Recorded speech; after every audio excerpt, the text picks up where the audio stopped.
In the vast expanse of space, where exploration knows no bounds, SpaceX is moving at full speed towards the next epic chapter in human history.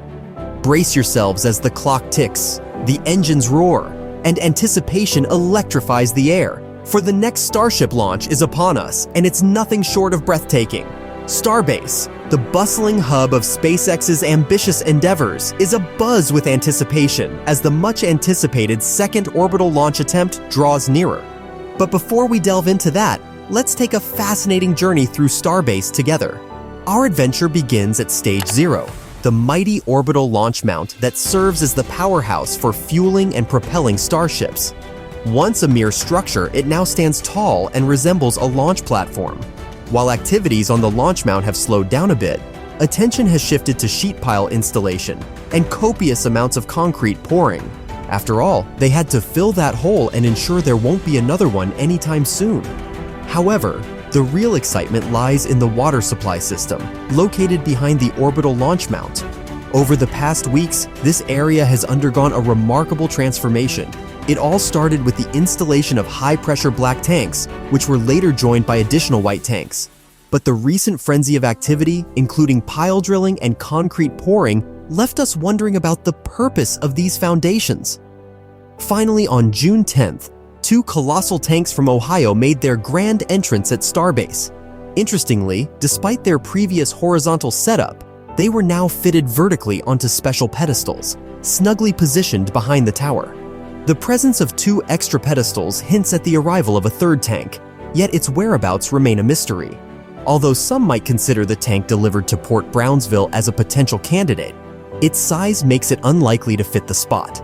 Instead, it is anticipated that SpaceX will acquire another massive tank, around 28 meters or 90 feet tall, from a different source in the near future. The specifics of whether the water supply system can be tested with one tank missing remain uncertain, primarily because our understanding of its workings is limited, but we can piece together some clues to form a rough idea of its operation.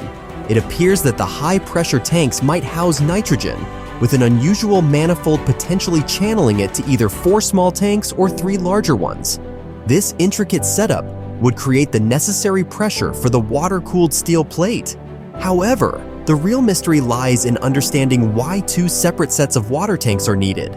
Let's explore some theories, shall we? One possibility is that the 4 smaller tanks are utilized during the launch itself, while the other 3 serve as storage, eliminating the need for refilling after each launch. Alternatively, the trio of tanks could be holding water for tests, with the quartet of smaller tanks acting as water hemeresters. Now you might wonder, what on earth is a water hemerester? Well, in situations with high water flow, abruptly closing a valve can cause a damaging pressure spike that can wreak havoc on the plumbing. Imagine shutting off a faucet, but water keeps flowing due to the pressure spike. It's a plumbing nightmare. A water hemerester serves as an effective safeguard against this issue. But remember, these theories are mere speculation at this point, and further scrutiny of Starbase pictures will be required. Luckily, that's our favorite pastime. Speaking of pictures, let's shift our focus to the recent arrival of a 50-meter tank in Boca Chica. While it's unlikely to be used for water storage, keen observers have identified its potential destination. As we venture toward the launch complex entrance, we encounter a collection of 7 horizontal tanks, 2 massive 50-meter tanks and 5 45-meter tanks. And behold, the delivered tank bears a striking resemblance to the larger ones. Upon careful examination of aerial photographs, we notice a captivating detail. New foundations have emerged beside the smaller tanks. When we connect the dots, it suggests an expansion of the methane tank farm. It seems likely that the elongated tank will find its place there, boosting methane storage capacity and reducing the frequency of orbital tank refueling. It is now time to explore the mysteries surrounding the water supply system. While we've speculated on the roles of various tanks and their connections, one theory suggests that the shorter tank from Messi's test site might find a new home at Starbase. However, it's not the most likely scenario. Oh, the anticipation.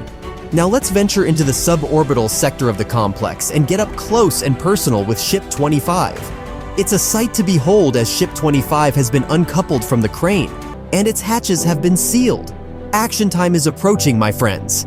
It seems like Ship 25 is eagerly preparing for its inaugural static fire. Exciting evidence supporting this includes recent road closure dates issued by Cameron County. Although some closures have been canceled, the closure for the 14th remains in effect as of recording this video. Oh, those ever-changing closure dates. According to the accompanying document, non-space flight test activities, including a static fire, are likely to take place. So mark your calendars for June 14th and keep a generous time window from 8 a.m. to 8 p.m. Texas time. Prepare your favorite beverage and get ready to experience the thunderous roar of Raptors once again. It's going to be a thrilling day. But that's not all. The Starbase is a hub of activity with ships 28 and 29 standing tall in the high bay, nearing completion. Once they depart, we'll have the perfect opportunity to compare the changes between this new generation and ships 24 and 25. Talk about a fun episode in the making. Speaking of the high bay, we can't ignore the mega bay, the holy cradle of booster production. Booster 9, a prototype that has undergone cryogenic tests, seems to have settled there for the time being. It will likely stay put before rolling down to the pads. Meanwhile, right next to Booster 9, the assembly of Booster 12 is in full swing. It's growing impressively, with its liquid oxygen tank already towering at 12 rings high. And with 4 more rings added, the complete tank now stands at an impressive 16 out of 24 rings tall. It's a sight to behold, showcasing the progress of SpaceX's booster production. Now, let's turn our attention to the building itself. After the launch, workers have been busy installing glass windows on the top floor, nearing completion. What could this mean?